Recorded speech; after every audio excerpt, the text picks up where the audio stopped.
now. All right, welcome everybody to the first annual FantasyCon's video panel on sci-fi. I'm doing more than one of these. Let me look at my script really quick. On sci-fi, Beyond the Outer Limits. And I don't know if we could have come up with a more generic title for this particular panel. Pretty much leaves it open to anything, so I've got a couple of different prompts for y'all. My name is Guy Donovan. I am a lifelong lover of hard science fiction. Arthur Clarke, Isaac Asimov, Robert Heinlein, all that stuff, Ben Bova. But as a published author, I do fantasy. So, at any rate, basically, I live in North Dakota, and that's what I do. My book is The Forgotten Princess of Mona, with a second book in the trilogy called A Cold White Home that is now available both on Amazon. I'm going to kick it over to Mare now, and as soon as I shut up, some of this feedback will go away. So, Mare, kick it off. I'm Mare Wilson. I'm the author of Apocalyptus Z, which is my most recent book, and that's a zombie book.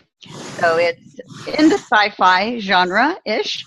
My previous series is the Modern Magic series, which is a hybrid of paranormal, sci-fi, and urban fantasy. So there's a lot going on in that one.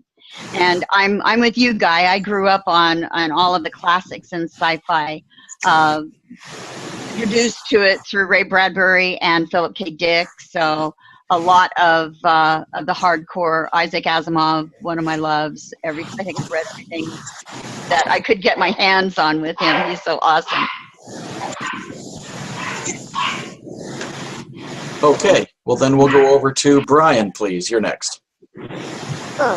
I'm Brian Rainey. I'm from Houston. I write under the pen name of Brian O'Roney, kind of like a cult-sized version of my name. The book I currently have out is called Royal Pains. It's the beginning of a saga that's kind of loosely based on my influences of Star Wars and Star Trek, Babylon 5, and all those others. It's with like superheroes and Dungeons and Dragons all together. Okay, all right, and on to Lorinda. Hi, I'm Lorinda Donovan, and I, just for the sake of transparency, Guy is my husband. And that might be where a little bit of the feedback is coming from, because we're in separate rooms in our house. I know, it's a little weird. The issue. But he seemed a little light on participants on this panel, so I volunteered to join in. I have a science fiction novel that's been out for a while now called Children of Earth. It's a fiction story, but it's also based on the real life NASA mission New Horizons that has gone out to Pluto. So I'm going to be promoting the book on FantasyCon, so that's why I'm here. So. Okay, all right. Now that we have the transparency out of the way, if you hadn't done it, I would have. Okay, here's where we're going to kick this off. The first thing I'd like to bring up and let you guys run with it is a basic statement of science fiction or science fantasy. Where's the line? It's going to be different from everybody. Let's go back around to Mare again. To me, science fiction has got the hard science in it. And science fantasy is perhaps set in the science fiction universe, but without the backup of the hard science to back it up. So it's more based on fantastical. My stuff would probably fall in that second genre, the science fantasy. But when I see science fiction, you're talking the hardcore, the spaceships and how the spaceships move and all of that, and every little thing is defined by actual plausible science. Whether it's in actual science right now may not be, but it must be plausible science for it to be hardcore science fiction. Okay, Brian? I kind of fall in between both of those. The line is very thin, I think, between both. It's you have the hard science that usually fits in the science fiction, but a lot of what science fantasy is well, aliens are kind of fantastical, yet they still fit science fiction. So I kind of say that really my book teeters on both. Okay, Lori. Yeah, I would agree with that. I prefer it because I am not a hardcore sci-fi fan. Um, Only because I know it's very meticulous and particular about hard science and getting your details right. And a lot of the hard sci-fi that I've tried to read, I really just confess I don't think I'm smart enough to get it. But at least and with Children of Earth, kind of walks that line between, reasonable, possible science, as far as basing it on a real life mission, and then it also involves elements of the fantastic. I think that's a good blend. Okay, all right. Well, I think Brian, you said that there's a fine line between them, and I'd have to agree with that. I'd amplify that it's kind of a fuzzy fine line, though. When you look at, and of course, this is about authors and readers, but in general science fiction, which is pretty pop culture, when you start dealing with some of the entertainment that's out there, there's quite a lot of bleed over, I think, between science fantasy and real science fiction.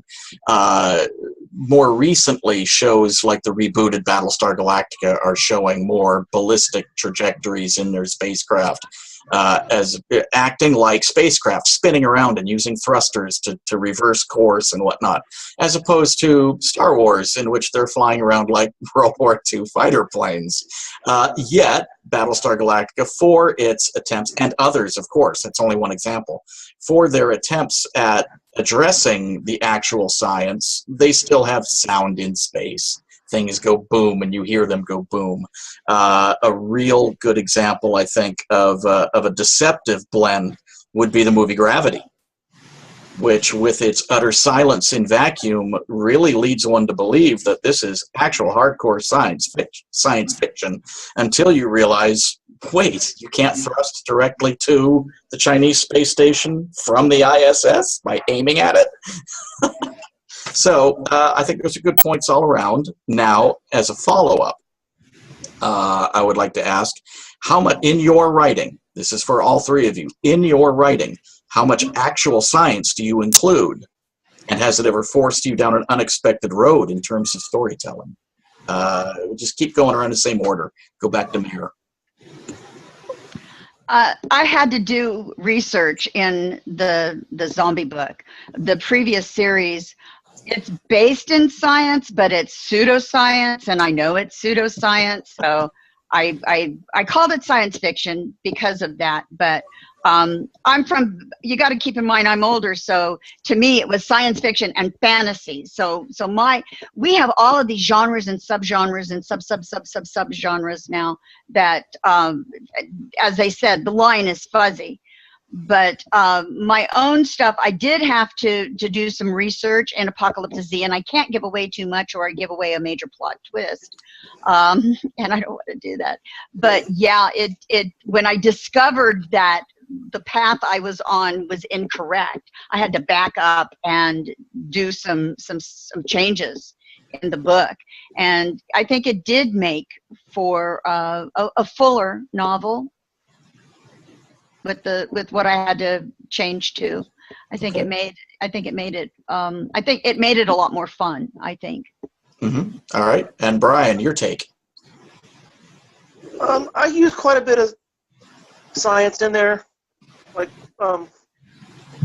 how like navigational computers and stuff like that, and computers, and how certain worlds you can't use electronic devices because the heavy magnetic fields that are on the planet. I have a planet like that based in one of the works that's upcoming, which makes it, or where you have to have like these planetary access points for spaceships out above the planet. Mm-hmm. Okay, all right, and Lorinda. Well, obviously, because Children of Earth is using the backdrop of a real mission. There was a lot that I actually had to include in it in order to make it authentic. I had to know the probe inside and out. I had to know, because the International Space Station is a major location, it had to be, I had to know basically how that worked, where everything is, how would they get to different places. And Guy, you were excellent in helping me figure out more speculative stuff that, the stuff that we don't have yet, like how would we build a ship to get to space, and, what kind of propellant would they be using, how would it work, I did find that with this story, I had to know quite a bit, but I don't think that that's necessarily the case with every story. I think it depends a lot on what you're writing. Okay. All right. All right. Well, let's go somewhere completely different then. Because this is science fiction, typically, not everything, of course, and I don't know if all three of you are going to have dealt with this, though obviously I do, by virtue of that relationship of Lori being my wife. I do know obviously more about her story than I do anybody else's. But because it is science fiction, we are typically going to be dealing with a lot of aliens. Or at least different cultures, let's put it that way. Different cultures, be they human and very futuristic, or completely alien. On what basis, as an author, as a science fiction storyteller, do you create these alien races or futuristic societies, either way you want to look at it? On what grounds do you build these worlds, basically? So back to Mare. Well, I'm going to have to go to Modern Magics for this one, which basically it's magic returns to Earth via portals, but the elves, the fairies, all of these people are from other planets. So they're not an alternate Earth. They're literally from other planets, and they come to Earth through the portals. And I, depending on which one I was dealing with, I basically went back to some of the earlier myths that we have in our folklore. As far back, for instance, I have daemons in there, and they're not demons. They're going back to the classical Greek version of those, where they could be benevolent completely. There's no hard, these are demons, these are angels, and in the religious pantheon, they were literally from the mythological and dealing with them on different planets. So my quote unquote angels are just different people, and they're probably the most alien of the races that I have in the book, because I have fairies and goblins and elves and trolls and genies, and I put the whole kitchen sink in there. And what was fun with that was going back and finding some of these things and how I could take it and twist it. And with the angels, they have a completely different background and everything from the rest of the races. I mean, they are completely asexual. They're kind of like pods, so to speak. So I took some different things and combined the lives with them to create basically an alien race from those. So that's how I dealt with it in that series. Okay. Well, I think what I'm getting at is, how far back do you deal? I mean, do you really create a world for them, or is it sort of right down to the extent of what's their social system like, where they come from? Yes, in fact, we go to their world in the second book in the series, Portals. Okay, so we get the feeling of the daemons going to the ATM, or I mean, no, obviously that's an not oversimplification, but yeah, but sort of the day-to-day stuff that makes a society. And more so on the angels, because we do go to their world. And I don't want to give away plot twist of why they have to go to their world, but it's very important that they go to their world and help them to overcome all of the problems they had in book one. And when we have one of our major villains that was from that race. So the major villain is one of the angels. Okay. So, all right. yeah. Does that answer your question? Pretty much, yeah. And Brian, you say yours takes place on another planet, correct? Multiple worlds. Multiple worlds. Okay, so somewhere along the way you're dealing with aliens, right? A lot of them. I look at it this way, that the way my series is set up is it's set up at basically 6,500 years after the destruction of Earth. Oh. And humans have populated other worlds, but they've kind of, even the human race is called the Terran race. And the ones that have crash landed on some of these other worlds have mutated into these other alien races. Mm-hmm. Kind of like, because certain conditions on these other planets have to either cause them to grow fur and have tails, or harden their skin to a gray and ashen color with certain ridges and stuff like that all over them. Mm-hmm. Some have patterned freckles on their body, and some have forearms at the Mohawk style haircut. Okay, so they're sort of human-alien hybrid, or they're evolved human? Some of both, because I do have like elves and dwarves all on separate worlds that were there before the humans came into this part of the universe. Oh, okay. All right. So sometimes it's both. Mm-hmm. And how much do you delve into the kind of the societal backgrounds of these other Sometimes races? it's evolved. Mm-hmm. I think you dropped out for a bit there, Brian. Yeah, I had a phone call trying to come in. Oh, okay. Yeah, that's the problem with doing this over the phone, huh? We deal with what we have. I got feedback issues. You got phone calls coming in. Okay. And Lori, let's go to you then. Well, the Children of Earth is only, by the time you get to the end of the book, you're really only just barely touching on the alien society. So you don't really I don't really get too into it because the story didn't call for it.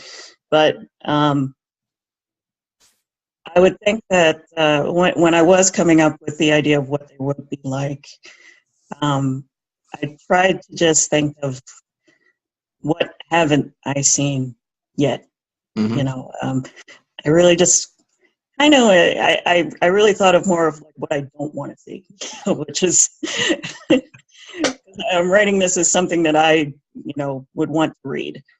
And I don't want to read about humanoid aliens, that walk on two legs and they speak English and, and, and they dress in regular clothes and they look just like we do. I mean, that's not fun, and not fun, and it's not particularly imaginative. So I just tried to think of if this race that is involved in the book, was advanced enough to, travel in deep space and to use this planet as a satellite of their own,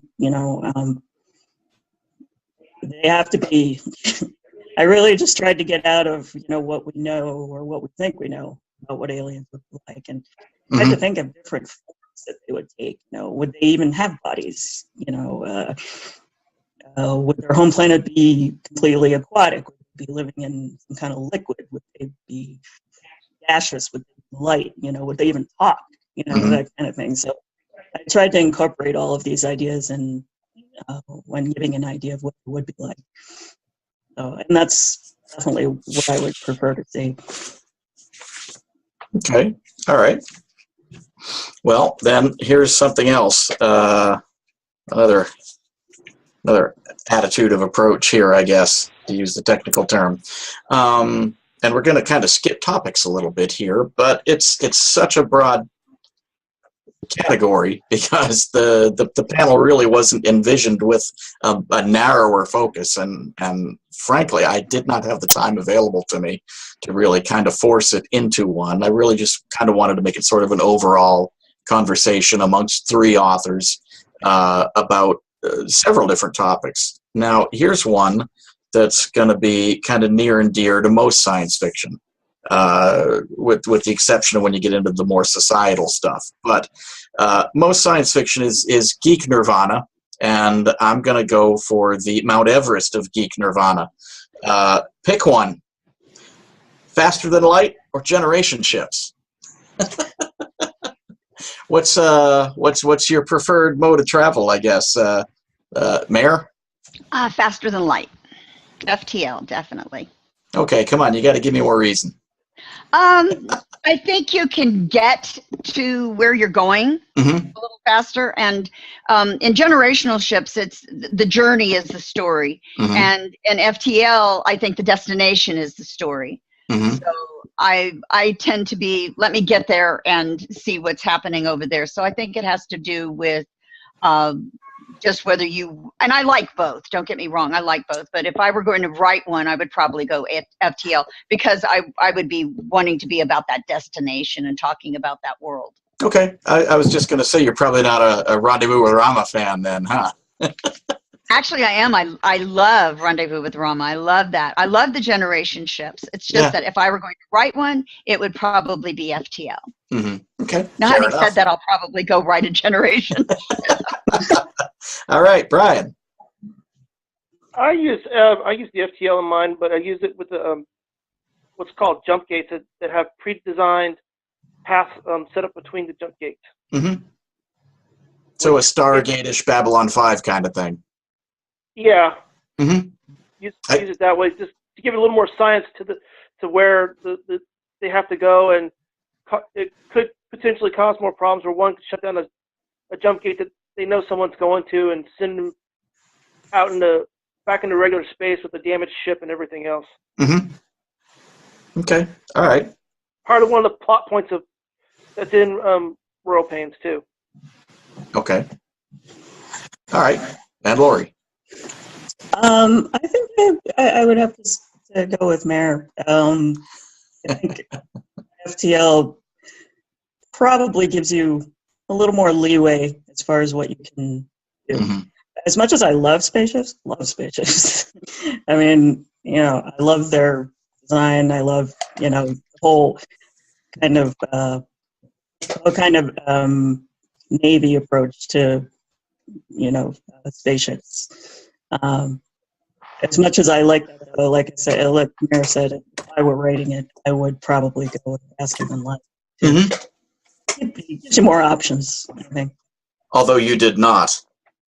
Yeah, well, that was because we really couldn't.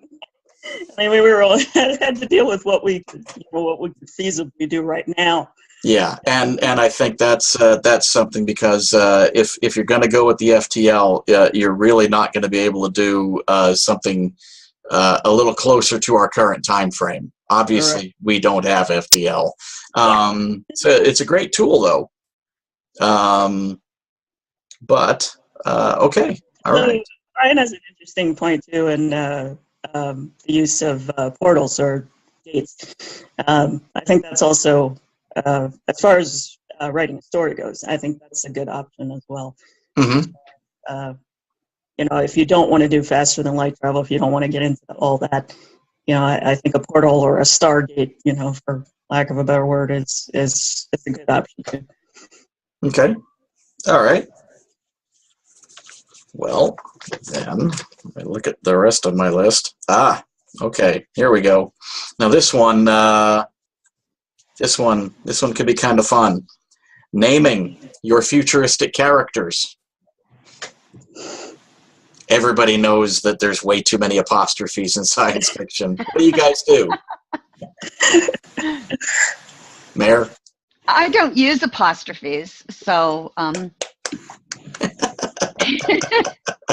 but I would probably be using multiple names, and I did that. I did that even in Modern Magics, which is set present day. Mm-hmm. But I love names. Names are where my characters come from. Mm-hmm. So I would be spending a lot of time finding something.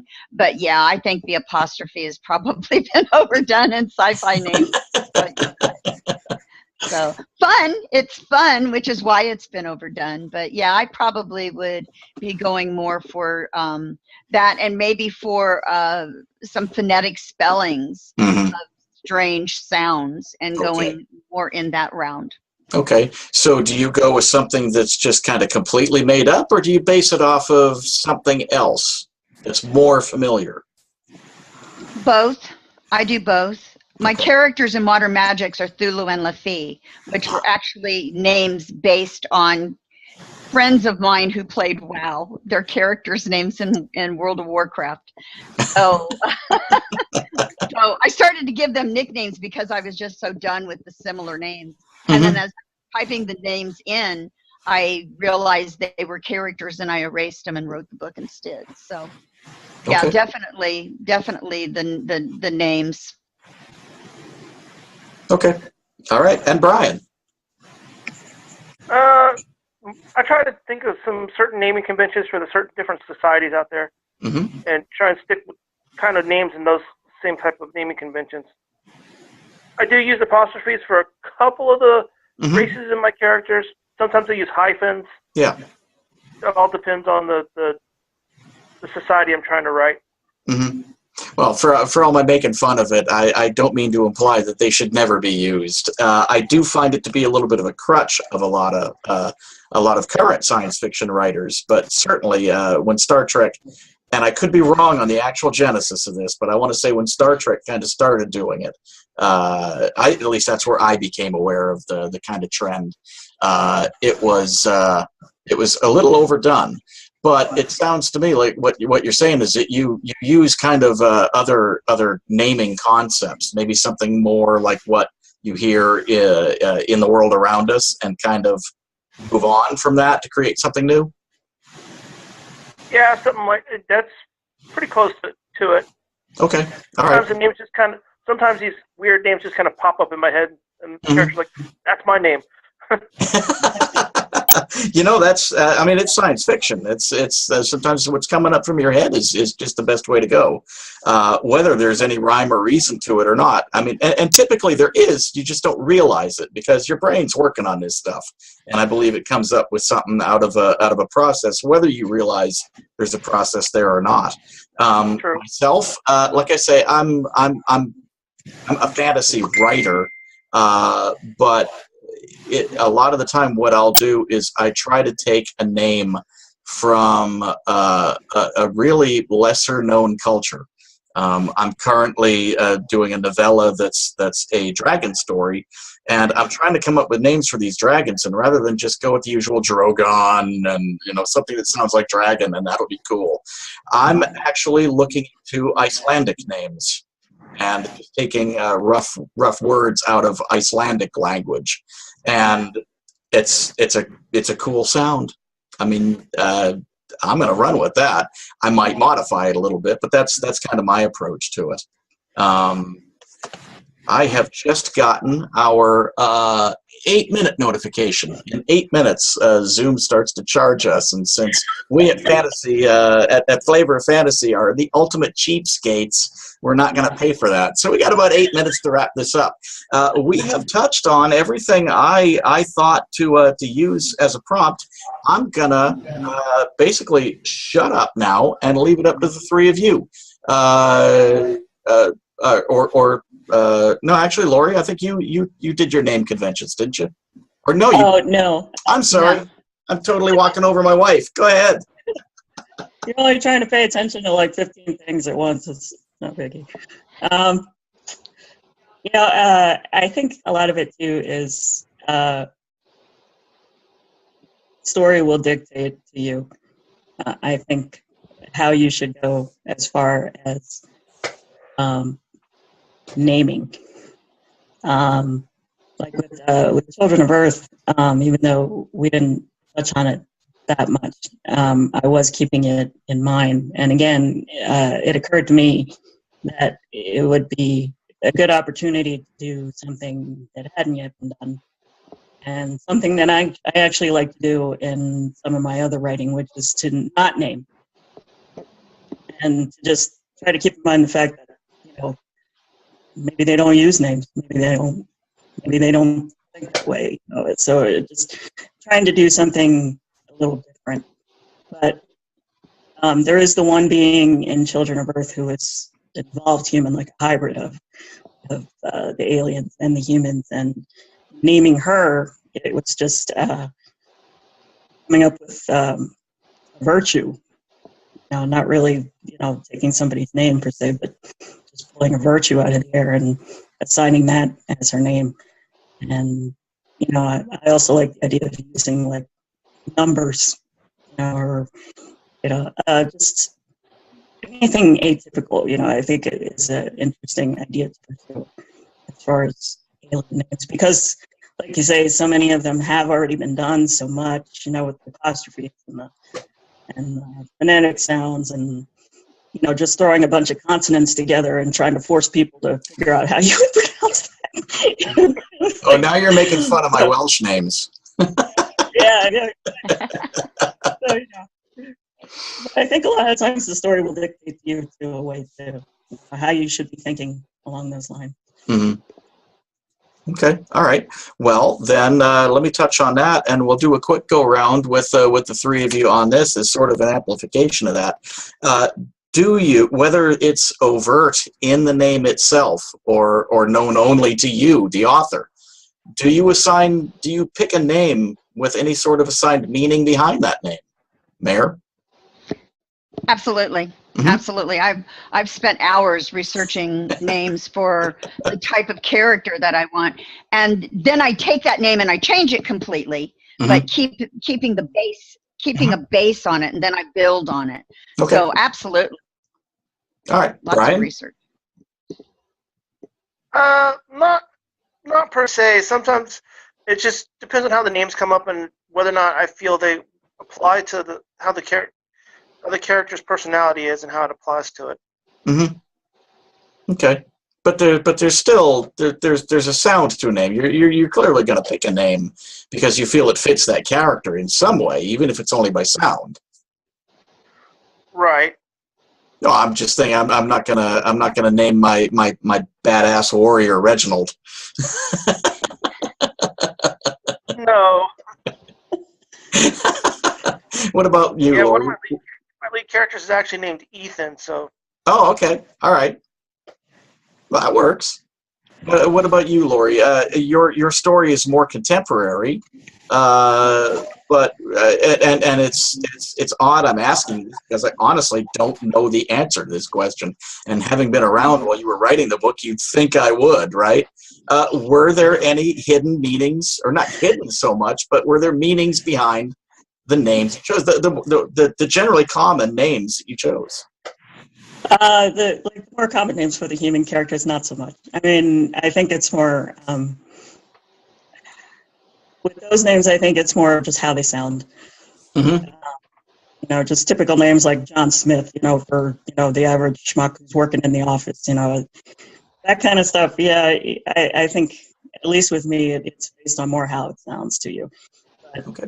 You're coming up with characters that you're completely making up in your imagination, like an alien or something. I think you're probably, and I did too, is just you're going to try to find some kind of meaning to the name. So, because I think that also helps you as an author to better identify the character, yourself. It's to have a name that speaks to their character somehow. Okay. All right, sounds good. Really quick, we have just a few seconds each, basically. So what's coming up next, Mayor? What are you working on now? Sequel to Apocalypse Z. I didn't think it was going to be, but yeah, there is. Okay. There's more about zombies than I thought. So it goes beyond the apocalypse.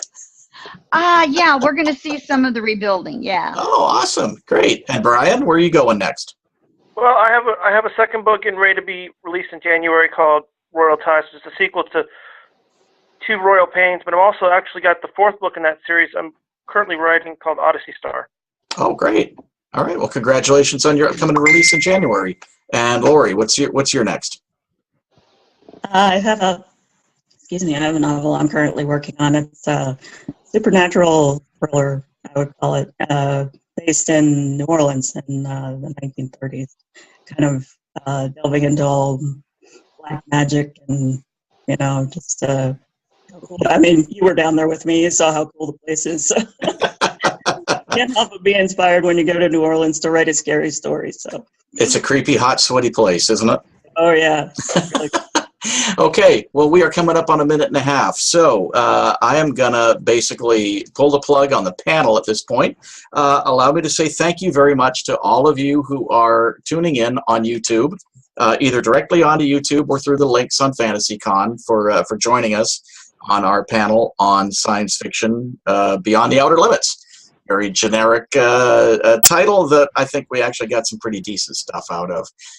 And thank you to my three guests, Mayor Wilson, Brian Rainey, and my wife, Lorinda Donovan.